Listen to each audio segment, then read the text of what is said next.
Keeping clients is more important than winning new ones. So if I said yes to everything, we'd probably be double the revenue we are right now, but we'd probably all be more miserable because of it.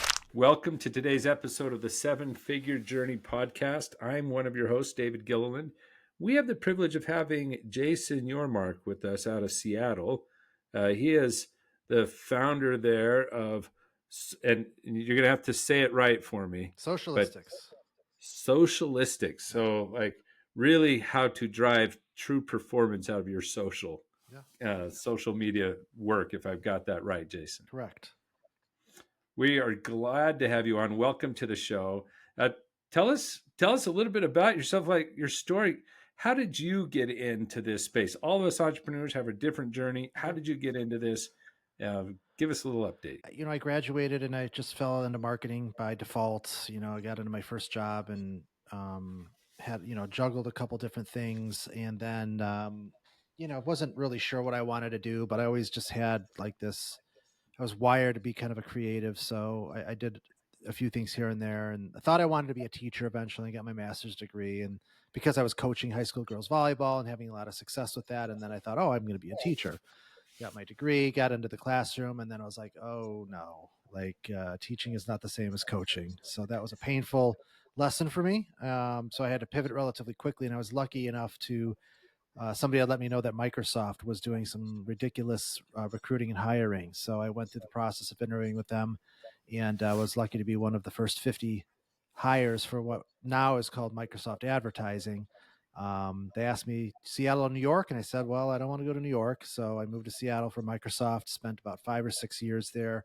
Really, that was the springboard for my entire career, just getting thrust into an incredible environment to learn and absorb. And really, a lot of the foundational elements of what have made me the professional that I am today came from that experience. And then from there, ultimately spent another 10 or so years on the agency side running social media teams. I got into social media early around 06, 07. So I've had a lot of experience about managing social media for businesses around meaningful results. Knew I always wanted to do my own thing, tried it a couple times along the way and failed miserably. And then ultimately around 2018, I just had enough and fell into my true calling. Finally figured out a path to success, launched Socialistics. We're a full service social media agency, and that's what we've done for the past 6 or so years, is just managing social media for a variety of different businesses and organizations.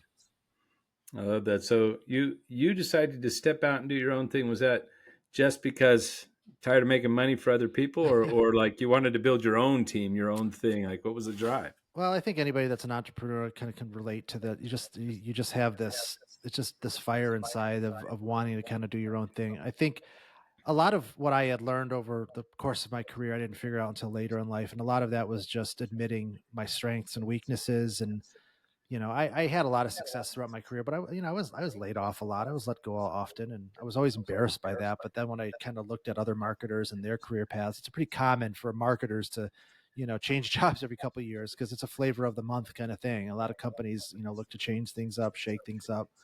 So I always got frustrated being at companies, moving slow. I like to get things done. I like to build. I like to move fast. I like to take big swings. I like to fail. I like to learn. And a lot of those sorts of things don't jive at a lot of companies. And I think I just always found myself really frustrated by that. And I just always felt this drive, like I want to build my own thing. I want to do it the way that I want to do it. And so Yeah. it always felt like a square peg round hole situation for me. And I like many other folks didn't have a lot of ability to take a lot of risk. I had young kids, I had bills to pay.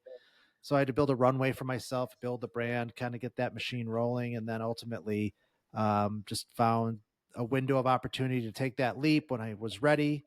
I wasn't fearful of it, and those you mix those things together, and between my experience, lack of fear, the fact that I had done some preparation, it all added up to a successful business. I love it. Yeah. That was the formula for your entrepreneurial insanity, where all Yeah. your relates are like, "What are you doing, Jason?" Yeah. Yeah, I mean, it's no cakewalk by any means, but for those of us that have gone down this road, we know we wouldn't want it any other way. Yeah, I can't agree more. Yeah. Thanks for sharing. And yeah, a lot of us and the listeners on, we get it, right? We've Yeah, been for through sure. it in different ways of getting there, but we're glad Absolutely. you're here. Uh, Tell us just, if you can, a little bit of the secret sauce, or the what makes you different. Why have your agency versus just doing Mhm. all the others out there? You had a reason to do it too. What are you bringing? Yeah, I think what makes us different, I don't, it's not like we didn't build any like unique technology or software or anything like that. I think it's just our approach, which is basically a mix of really being results oriented and focused and not trying to pull the wool over anybody's eyes. I mean, we don't lead with vanity metrics. They play a part, but at the end of the day, the company's investments in social media needs to translate into customers, leads, sales, donations, whatever the true measure of success is for your organization. And we have to demonstrate our competency and ability to navigate social media for them in a way that provides them ROI in that way. And that's really where you get a separation between a lot of pretenders who have grown up with social media and think, "Oh, I'll just start an agency because they know how to, make a great piece of content or draw a lot of likes." But to translate that into real business results, I think is where you get a level of proficiency that really requires professional marketers, people that have really cut their teeth on, doing this sort of thing for an extended period of time. So being very results oriented, right from the get go, we were a month agency, which right these days is becoming more common, not so much back in the day, but we kind of led with that. And then also just our approach, we say no more than we say yes, so we're very selective about who we work with. Keeping clients is more important than winning new ones, so our growth curve is very slow and consistent, and that's by design.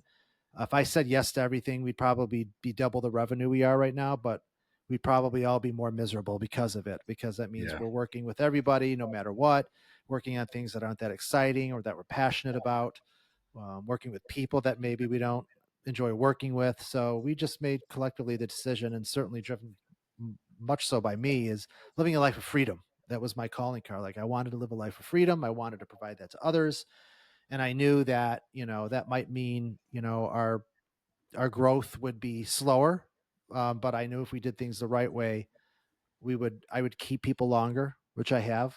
Typically, agency employees, they don't stick around for more than a year or two. I've kept most of mine for almost double that, which inherently brings its own challenges.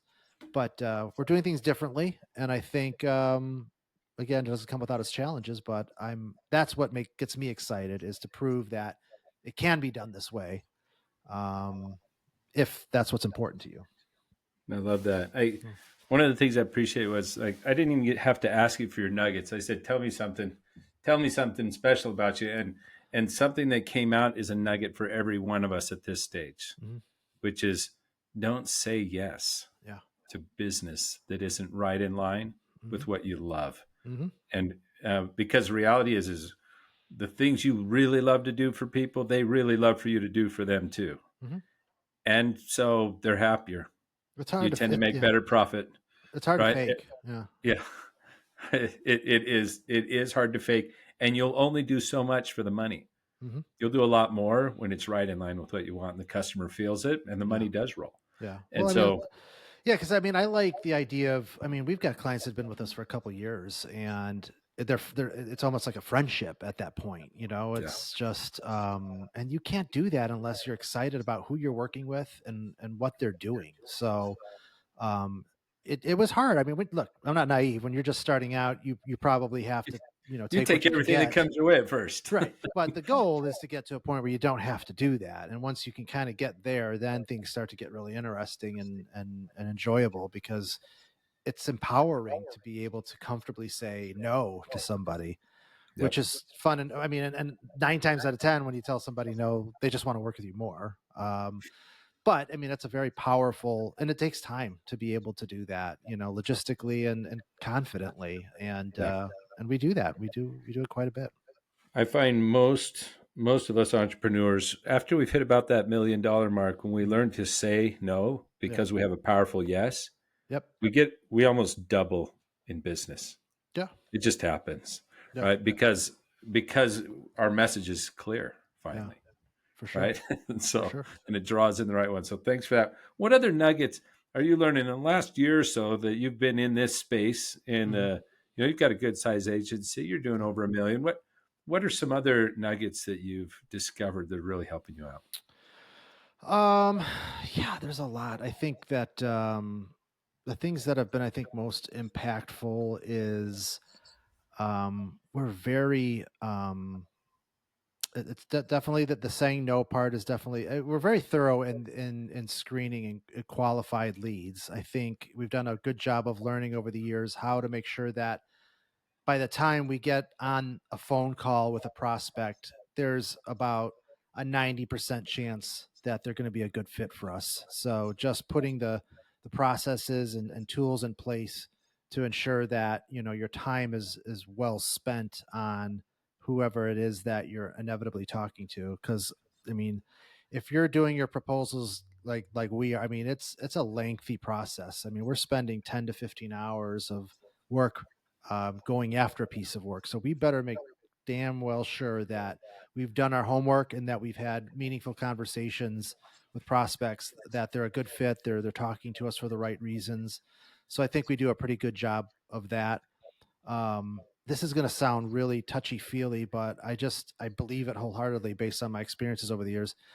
I think the number one reason why we win most of the business that we do is when we come into those conversations with prospects is there's a high level of energy, preparation, and passion, Yeah. um, which often go overlooked. And we're told that quite often. I mean, a lot of the business we win, I mean, there are plenty of talented agencies that we compete with that can do the work probably as well as we can.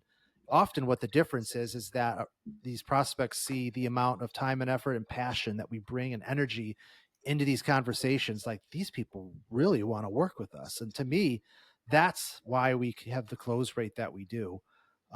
Again, it seems like it doesn't seem like this big revelation, but it can be exhausting and you really have to like think about that. And one of my favorite pieces of advice I ever got from a mentor was everything speaks.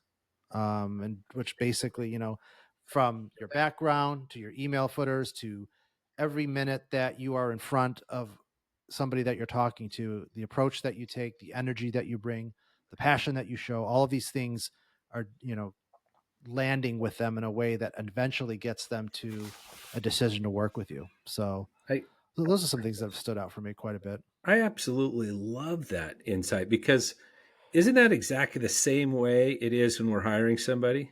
Sure. Like when I find someone's just passionate about what we do, Hmm. they put a lot of time and effort in, and they just bring a lot of energy. That's what I Yeah. want. I don't need one more person I'm dragging along, one more person Yeah. that's showing up and needing direction all the time. I need someone who I feel like I'm trying to keep up with. That Yeah. excites me. And so Yeah. when I It's hire an rare. agency, it's the same Yeah. thing. I'm kind of hiring a team member, right? Yeah. And It's rare to come across that these days. I definitely approach that with hiring as well. yeah, It's rare to find somebody that can bring that level of energy and passion into something. And when you find it, you wanna grab that. yeah, So absolutely. Yeah, we're I mean we're just really really strict about ensuring our hiring works that way. That we mhm. only bring people on who are showing that kind of passion. And Yeah. I have not done that in the selection of my marketing. I found good Mm. people, Yeah. but I haven't thought about that. And wow, that's powerful. Thanks for that. I mean, just think about that when we're selling to other businesses. Can they feel Mhm. the passion and the energy, not about Yeah. themselves, but about Yeah. us and our cause? Right? Yeah. Well, and the thing is, we don't fake that either, Yeah. right? No, That's it's another real. thing about it. It's like, and that goes back to the whole saying no thing. Like, if we're on a call and we're going through a proposal, that energy and that passion, that fire, it's real because we've decided that we want to fight for this opportunity. Yeah. So, and I think they get that and they feel that. So that's bode us well for sure. Very cool. I love that. Yeah. Thanks so much for sharing that. Sure. Um, Well, I mean, you're at this stage now. You're Hmm. trying to grow still. I'm not seeing socialistics hanging it on the wall and saying good enough. Hmm. At this stage, what are the challenges and things you're facing that perhaps we can work through, or at least frame some ideas of how to move forward powerfully? Yeah, I think there's a lot going on in the world right now within the industry, outside of the industry, that is making it increasingly challenging to compete with what we do. There's always been a nugget of concern when I think about being in the business that we're in, that part of the problem is, if you have a web design agency, a website is a website is a website. Like, it's a tangible thing, right? You don't really have an emotional reaction to it. Whereas in my world with social media, oftentimes the decision makers that we're dealing with, more often than not, don't like social media personally. They don't like it. And ironically, I'm not the biggest fan personally. I don't spend a lot of time on it. But there's a clear delineation between your personal opinion of it and what your opinion should be of it as it pertains to how it can help your business grow. So, but still, there's this visceral um, feeling that a lot of people that we talk to are coming into these conversations with, that inherently create a challenge for us. And ultimately, when things get tough, budget wise, or the economy, the first thing that typical business decision makers or owners pause is going to be marketing. And at the top of the marketing is probably social media. So we're kind of at a little bit of a disadvantage in that regard when things get a little bit volatile. That being said, social media isn't going anywhere. Social media hasn't just been around for the past 15, 20 years. Social media has been around ever since the dawn of human beings. It's the technology that's changing. We're always social. We're always connecting. Yeah. It's just, what are the means with which we're using to do that? So I'm not worried about that. It's our job as an agency to continue to evolve. The biggest challenge that we're having right now is that we've been fortunate to have built a business that has been predominantly inbound. Outbound has not been successful for us at all. We've tried it time and time again. We need to be where people are looking for us specifically. And we've done a pretty good job of that. And up until, I would say, about 8 or so months ago, we had a really consistent pipeline that allowed our business to thrive in that regard. However, for whatever reason, in the past 8, 10 months, it's dried up quite a bit. So now we're having to pivot and figure out, okay, well, what are we going to do here? What are we going to do to kind of get this back to where it is? Because we don't want to just sit around and wait for it to get better. I mean, I get it. Businesses, hills and valleys. We've certainly matured enough to survive no matter what. But what can we proactively do, and what is really contributing to this drop off that has happened over the past 8 months? I mean, I have theories, but regardless of whether they're external factors, we've got to, we have to try different things. We have Yeah. to take some different approaches, which we're certainly putting into motion. So for me, that's the real biggest question mark that is out there. I know other agencies are going through it too, based on what I've seen amongst colleagues. So I know it's not a socialistics problem per se, but it's a challenge nonetheless. Yeah, and with some of the different changes as far as that we see coming down the pipeline with cookies and this and that and the rules and Yeah. things in place, Yeah. that a lot of the social media are getting dinged on, and what's the next step? How do we ensure that we've got the right tracking? We can see the Mhm. things we want to, and yada yada yada. Right? Just Yeah. changes. Yeah, I think, again, I don't think it's one thing. It could be the election year. It Yeah, could be the rise of AI and people's uncertainty about that. It can but be, it's. I don't think it's just one thing. I think, and look, increased competition. I think more and more, the whole remote work thing, I think, has dramatically added a tremendous volume of, I use air quotes, but entrepreneurs, people that are that's right. They're throwing hanging a themselves. shingle right now, right? Like Yeah. if they're all do something. Freelancers, consultants, they're all, I mean, I think there's just a lot more people wanting to work for themselves. And unfortunately, relatively speaking, social media as an agency and what we do is relatively new in comparison to traditional marketing agencies. So there's a lot of misinformation. I think a lot of businesses can quickly, easily be swayed and kind of like, ooh, the shiny new thing syndrome. So Yeah. there's a ton of noise that we're having to cut through. So I think it's a combination of all those things. Well, I mean, I don't want the listeners to think that I'm going to pretend to be an expert in how to bring inbound leads to a social media marketing company, uh, but there's a process that we've found has been really helpful. And Yeah. uh, let me just clarify. Right now, there's you and I talked a little before the call. You were mentioning that there's a couple of you that work in the sales and marketing there in your Hmm. business, right? Two of you Yep. kind of think on this, Yep. and so you're not alone in it. And I think that's a first step. A lot of business owners are thinking they have to solve all the problems, and that's one of the things that puts the brakes on their growth. Yeah. The next thing is, how can we tap into more people? Because really, Jason, you're going to solve this problem, and I don't have any doubt you will Yeah. solve it. And it may take a little bit, Hmm. but there's going to be another challenge, and then there's going to be another challenge, and Yeah. there's going to be another challenge. Massive shifts in the market that we have to respond to and figure out what we do with them. And Yeah. so, if I could share, maybe let's walk through a potential framework of Hmm. how you could pull in more of your team, not full time for them. They're just doing little pieces of it, Yeah.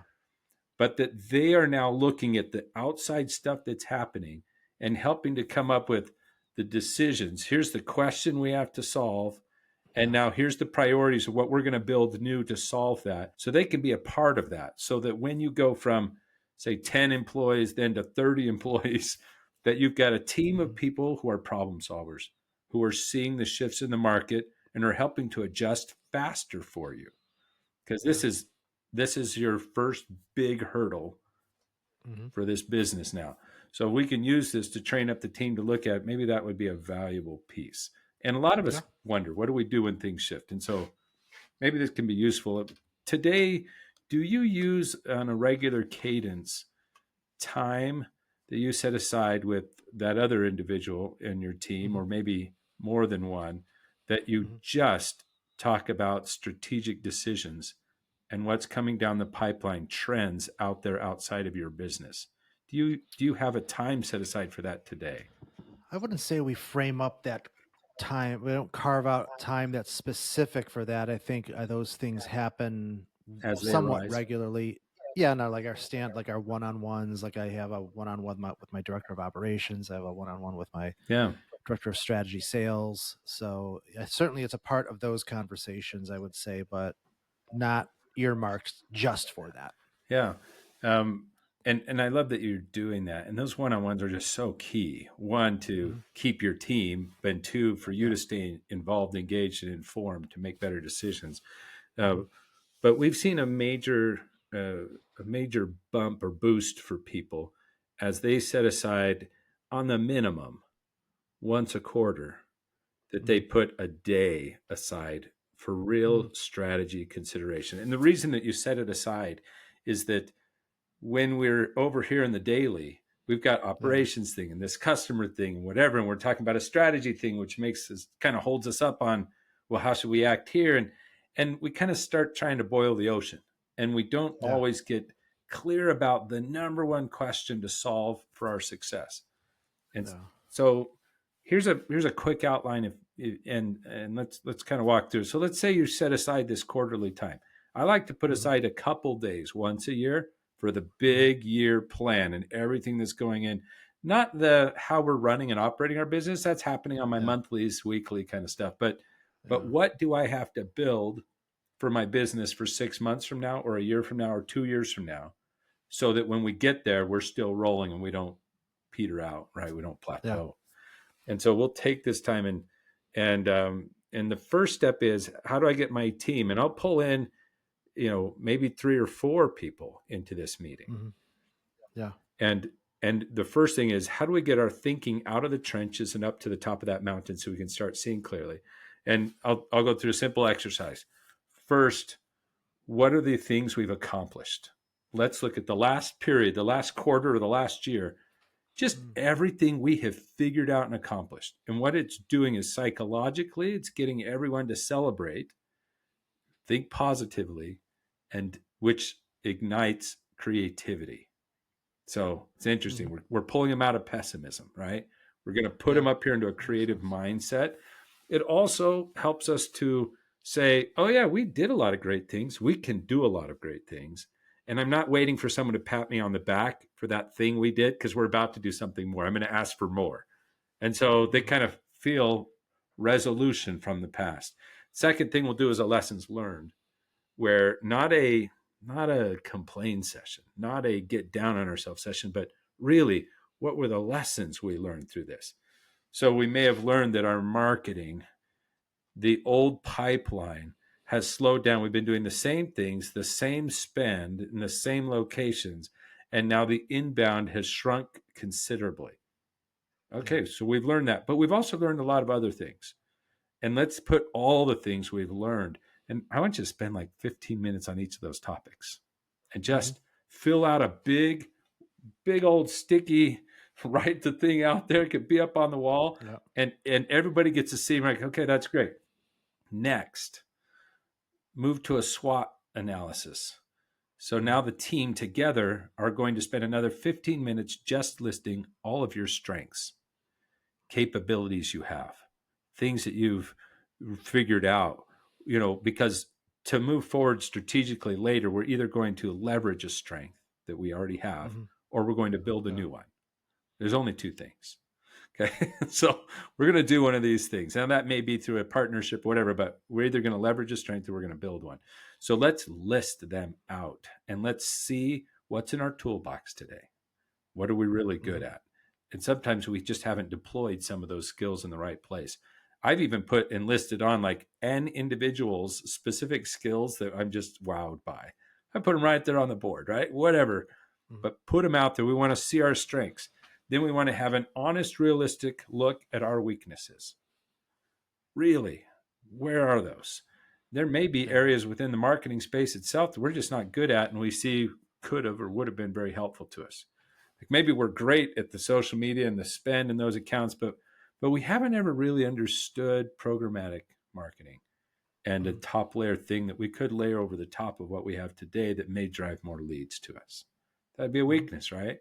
So Hmm. so think strengths, think weaknesses. This is all internally looking. So your team together is looking at the whole business and each individual department team to get these things clear. We're getting a good look at who we are. Next, we're going to move to opportunities and threats.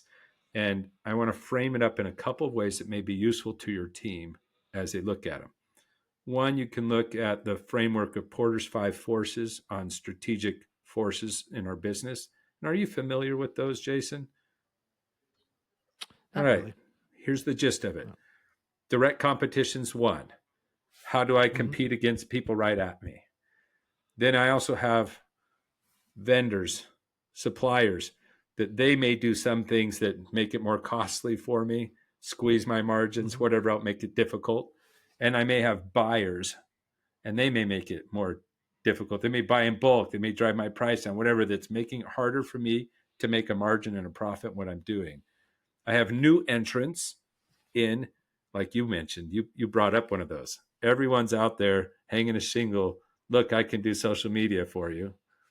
Right. And I have substitutes that may come in and serve to bring the leads to people, the business that's outside of social media altogether, but substituting for what an agency would do for them. And those are Hmm. competition. So so as you're looking at opportunities and threats on this SWOT analysis, right? We're doing strengths, weaknesses, opportunities, and threats. You Hmm. might want to think these are a few areas I might want to look at. Are there some opportunities there or some threats there that I should be aware of? And getting your team to think this way with you is groundbreaking for them. The first time it's Hmm. not, they're kind of puzzled, some of them.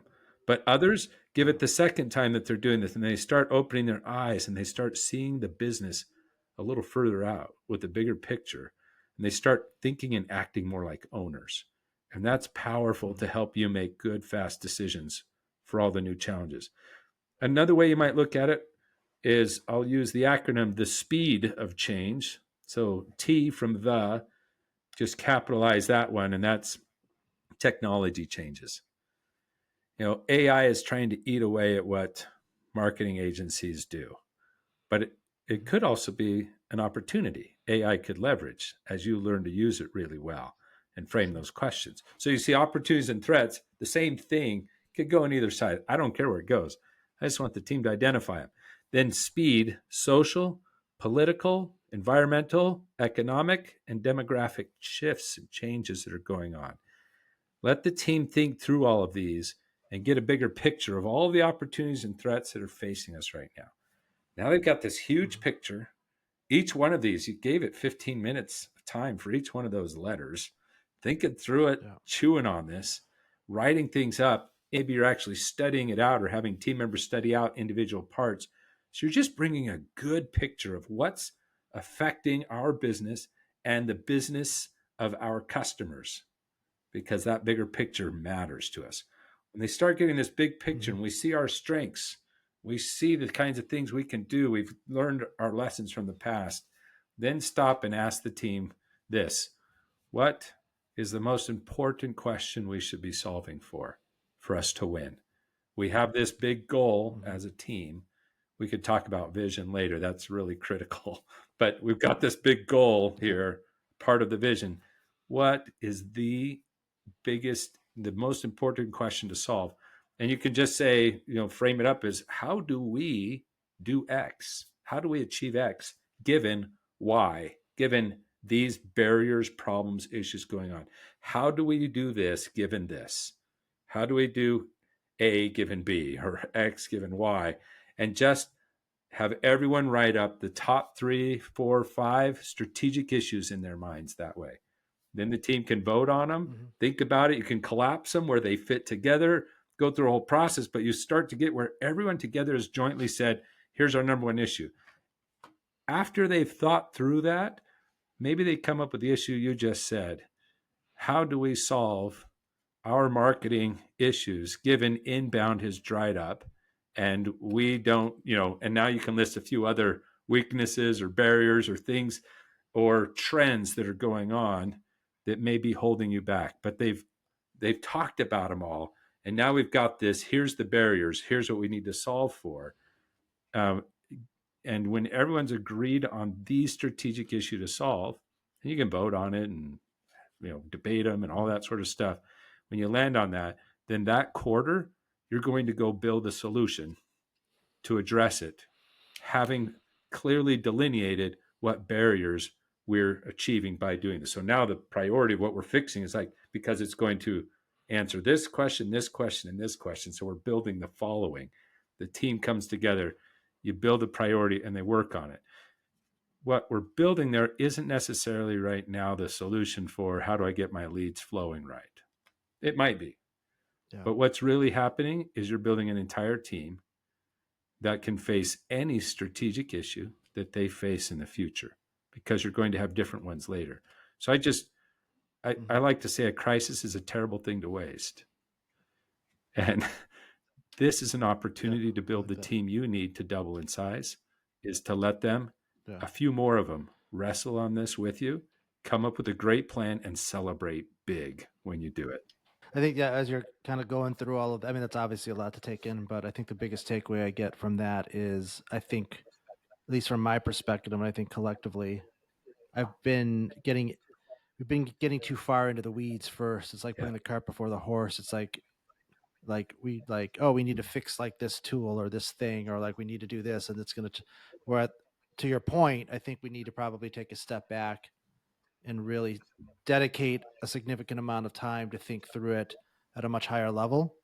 That's the big takeaway. Like that's what we haven't done. We've gotten just so caught up in, and especially with me, I'm like, I'm the Yeah. problem Yeah. solver. Like I got to fix everything, and I think of it typically as a, like, the faucet's leaking. I got to go, like, it's boom. I'm going to fix it, and we're going to be fine. And in a couple days, and whereas this is a much broader thing that requires, to your point, I think, a dedicated amount of time and a sophisticated approach to, attack it in a way that's going to help the business Yeah, a little long more term. clarity on there. But what I And to, love though, Jason, yeah. is the essence of making this work you already have. You want to Hmm. live a life of freedom and provide that to others. That's why you went into Hmm. doing this. You couldn't spread your wings. You Yeah, couldn't move for sure. fast enough in the other places. And now you can have a structure to open up your team's ability to do the same. Yeah. And Yeah. your heart's already aligned. You're going to be able to co-create the Yeah. future successfully. It's the business owners who think I have to do it all alone and I don't trust anyone around me. They're the ones who can't get unstuck. This No. process won't work Yeah. for them, No. but it will for you. No. I've always operated under the philosophy of, hire people that are smarter and better than Yeah. you and get out of their way. I mean, that's Yeah. always been And my MO. this is just a structure to give them time and space to do it with you. Yeah, Uh, for sure. well, any For other sure. questions about it? Though? I mean, I just threw so much at you. I can't. It's just I wanted to give enough of a picture that you could run with it and actually do something. Yeah. No, I mean, I think a lot of what you shared, it's one of those things where obviously I'm familiar with much of that. I think it's just being reminded of that Yeah, taking a step back. I think as a business owner, it gets really it easy to does. kind of It does. get into the minutia of things, or just like, and you really just do have to sometimes take a step back and carve out some time, because especially as a smaller agency, that's an investment. When you've only It's got big. 8 to 10 people, and you're going to take 3 or 4 and do a thing for a day, that you Yep. got to prepare for that, as opposed to what if you're 30 or 40 people and you take 3 or 4 land, that's not going to really make that much of a difference. So it's really that thoughtful, proactive thinking about. I already, in my mind, I was thinking, what, not only do I want to do that, but I think I want to, like, I'd probably do it with like my director of operations and my director of sales, maybe the three of us as a starting point. Let's actually physically come together and spend a That's day or right. two to work on that, to get it, remove ourselves from the minutia of the daily grind, so that we can dedicate headspace to really attacking these things and coming up with some tangible, action items that, are going to allow us to kind of, And the key work is, through this. when we get off the call, put it on the calendar and put one on for every Yeah, quarter. for sure. Just put it on now. And that Yeah. way, even though you're in the weeds, because you have to be at this size, you have to be. Yeah. This forces you to pull up. Yeah. Well, that's half the yeah, that's That's half the right. battle, is just committing to your point, like literally put it on the calendar, Yeah, make it that's it. like make it real, That's it. instead of just like, I'm going to do that. And because if I don't do that after this call, then I'm going to forget about it, and then it's right back to where I was started. So I get that. That's Well, definitely a good Jason, reminder. I mean, I just get the sense you just really know your stuff, and I'm excited for more people to hear and learn about you too. How would people get in touch with you if they wanted to connect? Sure. Yeah, so my agency is Socialistics. It's pretty easy to find, socialistics.com. We're on all the channels. If you want to learn more about me personally, I'm fortunate enough to not be in the business as much anymore by design. So I actually spend a lot of my time trying to help others. I've written a book called Anti-Agency: A Realistic Path to $1 Million Business. So I talk about that on my personal site, at jasonyormark.com. And I don't make money on books. It's really just a love letter to, hey, if I can do it, anybody can, and to just help as many people find their freedom through entrepreneurship. So if you're listening and want a free copy, just email me. I'll send it to you. It's really just about sharing my story, and hopefully having an impact on others as much as possible to find what I've been able to find, because it's been fantastic. Despite all the challenges, the good has Well, certainly that is outweighed the awesome. bad. That wraps up today's episode of the Yeah, Seven Figure Journey podcast, where we explore the ins and outs of the seven figure journey. Jason, thank you again for being a guest on our show today. We loved having you. Um, sure. for all of you Yeah, listening thank you for in, having me. I hope that you'll share, like, do all the things to make this episode more available to all other seven figure business owners out there. Keep striving, keep learning, keep caring, and keep pushing towards your goals. Until next time.